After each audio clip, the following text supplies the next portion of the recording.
Oh my.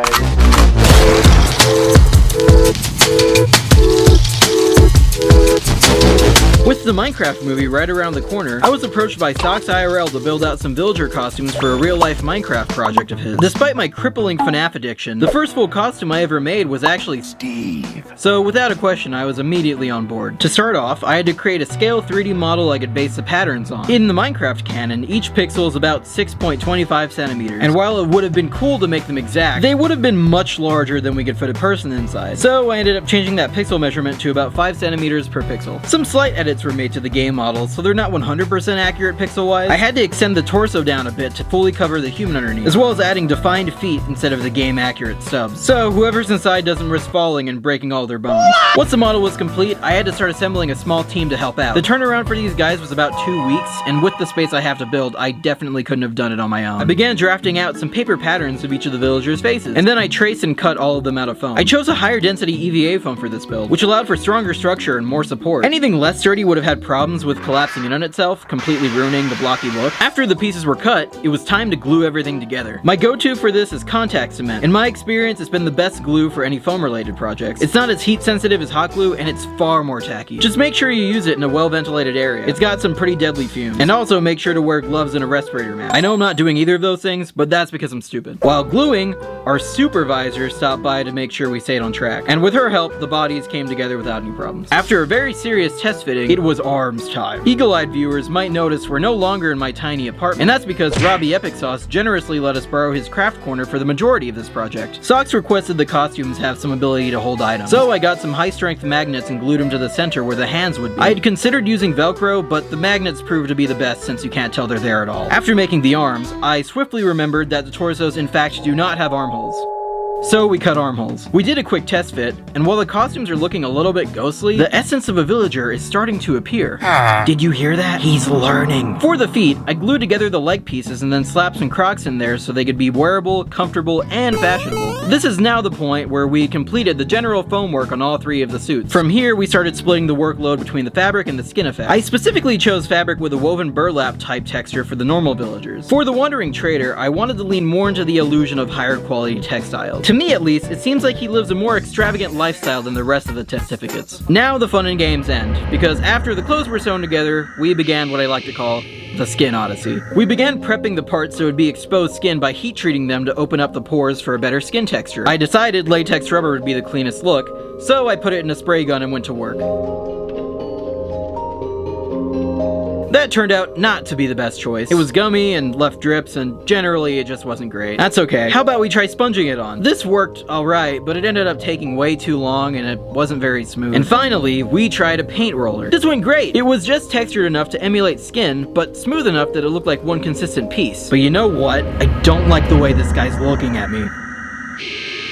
Yeah, so I wasn't happy with the latex effects in the end, so we just ripped all of it off. It was a bit frustrating since we lost a full day applying and sanding it, but you live and you learn. To be clear, it wasn't looking good completely due to human error. This particular brand of latex is really good, and I've had great experiences with it in the past, but this time I was rushing and the layers didn't dry properly, causing some really ugly modeling and clumping all over the place. So we did what we probably should have done in the first place and started anew with Plastidip, with some occasional stippling between layers to get that skin effect I wanted.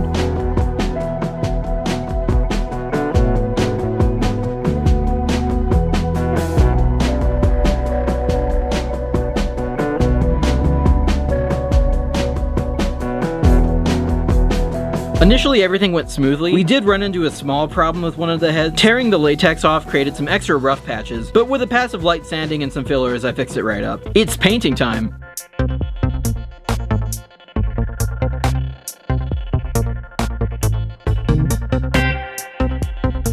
I blasted all the skin parts with a white base coat, and then from there I began layering on the beige and peach colors.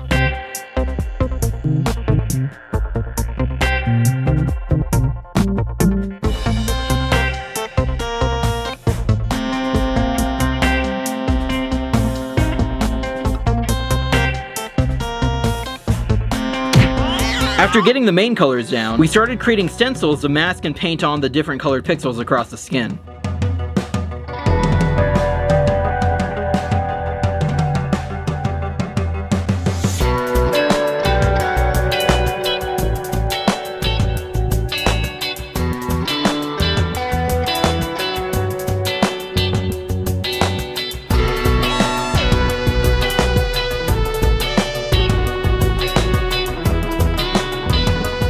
Next, I went over all the edges of the dark areas with a light dusting of brown to make everything look a little more skin-like. Meanwhile, the girls were making the feet. Check out this epic foot-making montage. We can cut that, I don't think I want it in the final. I picked out a really nice square textured cotton for the pants and a faux leather for the shoes. After the bulk of the sewing was completed on the pants and shoes, we started gluing down all the fabric and rough edges. I made sure to add a little bit of overlap at the bottom of the shoes so I could attach the rubber soles I cut out. The final big piece for the villagers was the farmer hat. The base was constructed from foam, and initially the brim was going to be made from the same, but we ended up going with foam board instead. It was thinner and it held its shape a lot better. I was envisioning something a little bit worn for the texture of the hat. This involved a very tedious process of carefully weaving strips of fabric together all over the base of the frame.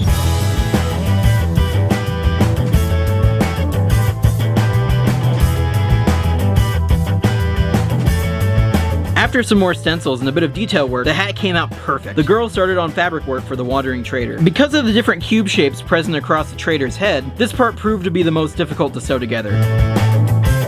All of the golden trims were constructed from thin strips of foam and then covered in a metallic snakeskin type of material.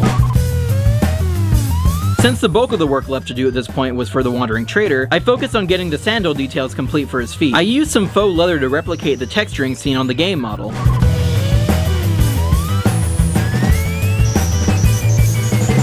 We then assembled the wandering trader's body, sewing the lower leg area onto the upper torso piece.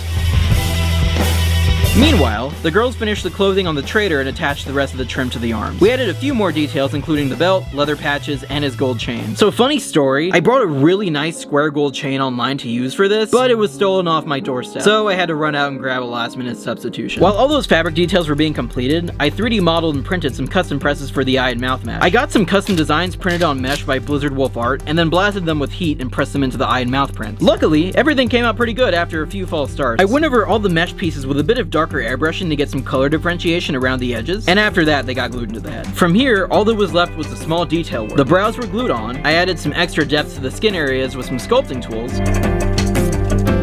and then the noses were attached. After about a week of work, with the bulk of it being done in about 5 days, the villagers were freed.